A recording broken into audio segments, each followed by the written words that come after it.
கதிர் அவங்க அப்பா கிட்ட, அப்பா அம்மா அங்கே அழுதுகிட்டு இருக்குப்பா, அம்மா பக்கம் உள்ள நியாயத்தை கொஞ்சமாவது கேளுங்கப்பா அப்படின்னு சொல்லுவாரு. ஏண்டா இவ்வளவு நாளும் உங்க அம்மாவுக்கு சப்போர்ட் பண்ணி கமுக்கமா இருந்துட்டு இப்போ உங்க அம்மாவுக்கு வக்காலத்து வாங்கி வந்திருக்கியாக்கும், பேசாம போயிட்டு சொல்லிட்டேன். வீட்டில் என்னடா பிரச்சனை நடந்துகிட்டு இருக்கு? ஏற்கனவே அந்த பிள்ளை தங்கமயில் பொய் சொன்னது அப்படிங்கிறதுக்காக தானே அந்த பிள்ளையை வீட்டை விட்டு வெளியில துரத்தணும். இப்போ உங்க அம்மாவும் அதே தானடா செஞ்சிருக்கா. அப்பா அன்னைக்கு இருந்த சூழ்நிலை வேறப்பா. கல்யாணம் மட்டும் நடக்கலைன்னா ராஜி வேற எங்கேயாவது போயிருப்பா அல்லது செத்து போயிருப்பாப்பா. வேற வழி இல்லாம தான் அம்மா அந்த கல்யாணத்தையே பண்ணி வச்சாங்க. பாண்டியன் இப்ப எழுந்திருப்பாரு.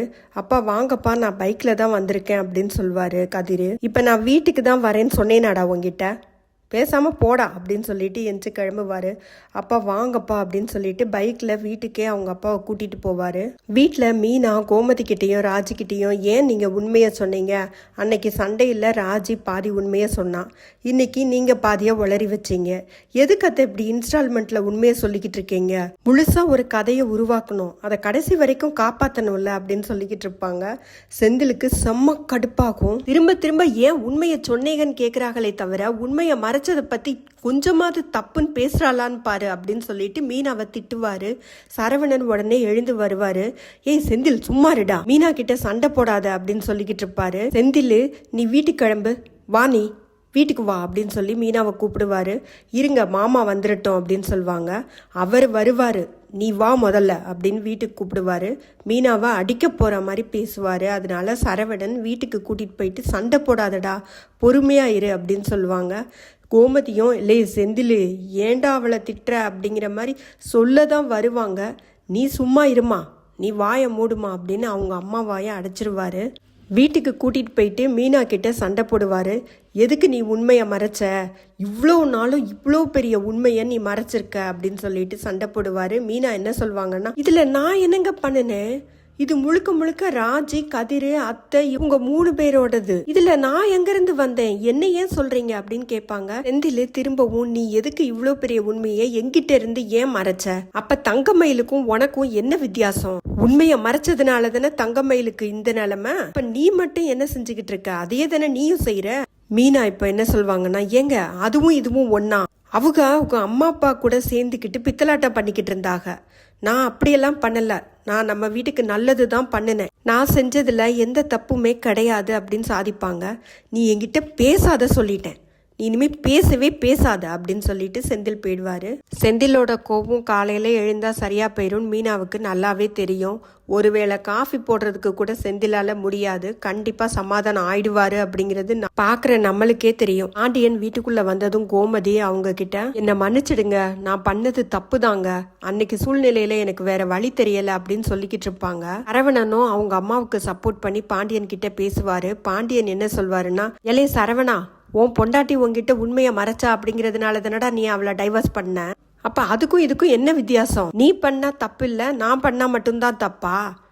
புருஷன் பொண்டாட்டிக்குள்ள நம்பிக்கைங்கிற கண்ணாடி உடஞ்சிருச்சுன்னா திரும்ப ஒட்ட வைக்க முடியாது. ஏங்க நான் பண்ணது தப்பு தான், உங்ககிட்ட உண்மையை மறைச்சிருக்க கூடாதுதான், ஆனா நான் ஏன் அப்படி பண்ணுனேன்னு சொல்றதுக்கு எனக்கு ஒரு வாய்ப்பு கொடுங்கன்னு கோமதி பாண்டியன் கிட்ட கெஞ்சுவாங்க. மேல பூரா சேத்த கரைச்சு ஊத்தி விட்டு அதை ஊத்துறதுக்கு வேற காரணம் சொல்வியாக்கும். காரணம், இந்த வீட்டுல நான் இருக்கணும்னு நினைச்சா வீட்டோட என் கூட பேசாத. என்னங்க ஏன் இப்படி எல்லாம் பேசுறீங்க? அட்ல பொண்டாட்டி எப்ப எதை சொல்லுவா, பொய் சொல்லுவா, நெஜம் சொல்லுவான்னு இப்படி எல்லாம் என்னால வாழ முடியாது உன் கூட. அப்படி இல்லைங்க, நான் கல்யாண விஷயத்துல பொய் சொன்னது உண்மைதான், அது தவிர வேற எந்த விஷயத்திலயும் நான் பொய்யே சொல்லலைங்க அப்படின்னு சொன்னதும் பாண்டியனுக்கு ரொம்பவே கோபம் வரும். கோமதியை அடிக்கிற மாதிரி எழுந்து கோமதி கிட்ட திட்டுவாரு. அதை பார்த்த சரவணன் உடனே எழுந்து பக்கத்துல வருவாரு. அப்பா அப்படின்னு சொல்வாரு. உடனே பாண்டியன் என்ன சொல்வாருன்னா, இதோ நிக்கிறானே, இவன் ஒரு பிள்ளைய கட்டிட்டு வந்தான்ல, நான் பார்த்து வச்ச பிள்ளை, அந்த பிள்ளை பொய் சொன்னதுன்னு தானே வீட்டை விட்டு அனுப்பணும். அந்த பிள்ளை பொய் சொன்னதுக்கு நீ என்ன சொன்ன?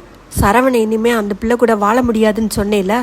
இப்போ ராஜி அவங்க மாமா கிட்ட, மாமா நான் பேசலாமா அப்படின்னு மெதுவாக கேட்பாங்க. இந்த பாருப்பா ராஜி, உன்னோட கல்யாணத்துல எனக்கு எந்த கோபமும் வருத்தமும் கிடையாது. நீ இந்த வீட்டுக்கு வாக்கப்பட்டு வந்த பிள்ளை, நீ எப்பவும் போல இந்த வீட்டில் இருக்கலாம். உங்க அத்தைக்கு மட்டும் வக்காலத்து வாங்கிட்டு வந்த அன்னையோட என் கூட பேசாத. இப்போ கதிர், அப்பா இப்படி எல்லார் வாயும் அடைச்சிட்டா என்ன அர்த்தம்ப்பா அப்படின்னு கேட்டதும், நீ வாயை மூடிக்கிட்டு சும்மா இருண்ட அர்த்தம் அப்படின்னு சொல்வாரு. பாண்டியன் கோமதியை பார்த்து நீயும் நானும் ஒரே வீட்டில் இருப்போமே தவிர மற்றபடி நம்ம 2 பேருக்கும் எந்த பேச்சுவார்த்தையும் கிடையாது, எந்த ஒட்டு உறவும் கிடையாது அப்படின்னு சொல்லிட்டு உள்ளே போயிடுவார். நான் உங்கள் அம்மாவை டைவர்ஸ் எல்லாம் பண்ணலையே, பேசாதன்னு சொல்கிறேன் அவ்வளோதான். இனிமே இந்த வீட்டில் என் கூட பேசவே கூடாது, அவ்வளோதான் சொல்லிட்டேன் அப்படின்னு சொல்லிட்டு போயிடுவாரு.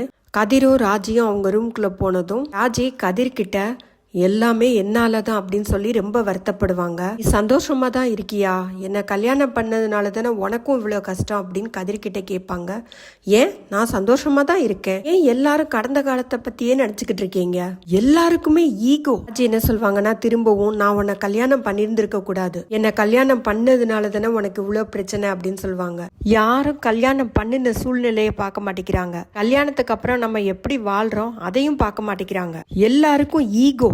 நீ என்னை கல்யாணம் பண்ணலைன்னா உன்னை கொன்னே போட்டிருப்பேன். இப்படி கதிர் சொன்னதும் ராஜிக்கு ரொம்ப சந்தோஷமா இருக்கும். ஆனால் கதிர் என்ன சொன்னாருன்னு யோசிக்கிறதுக்கே அவங்களுக்கு 1 நிமிஷம் ஆயிடும். அதனால திரும்பவும் கதிர்கிட்ட நீ என்ன சொன்ன, நீ இப்போ என்ன சொன்ன அப்படின்னு சொல்லிட்டு கேட்பாங்க.